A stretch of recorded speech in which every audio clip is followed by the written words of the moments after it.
The other thing I wanted to raise in the time remaining, Deputy Speaker, is the issue of human rights persecutions in Cambodia.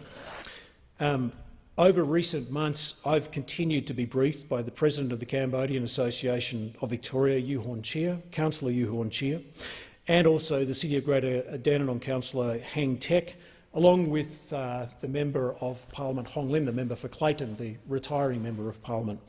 Why we have an interest in particular with Cambodia is that the former Foreign Affairs Minister and the former Member for Holt, Gareth Evans, was a key influencer of the Cambodian peace accord.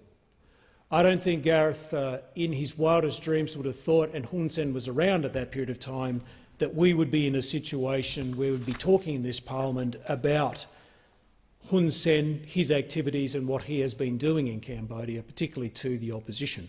I think that should cause us all grave concerns. I know that Gareth has been strongly outspoken with respect to the human rights abuses that have been occurring in Cambodia, and he will continue to be, given that he was the father of the Cambodian Peace Accord.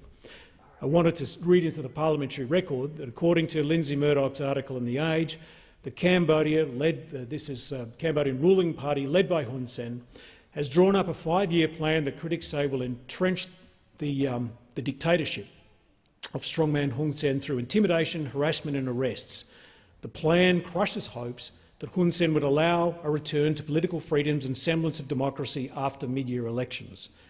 Unfortunately, the Cambodian government state agencies in Phnom Penh last year launched a sweeping crackdown targeting the opposition National Cambodian Rescue Party, non-government organisations, human rights and labour activists, independent media outlets and foreigners living in the country. I'd like to commend the member for Hotham for her work in advocating on behalf of the Cambodian Association of Victoria in this place, and obviously share the concern of the well-established, law-abiding, peaceful Cambodian community in this country who feel deeply concerned about what's happening in Cambodia at the present period of time. I'm deeply concerned by the Cambodian Supreme Court's decision to dissolve the country's main opposition party, the Cambodian National Rescue Party, as I've said, and banned CNRP politicians, parliamentarians and officials from engaging in politics for 5 years. It is essential that Cambodia has a viable opposition and a free press. Australia has a long history working with the Cambodian people to create a fairer and more democratic Cambodia.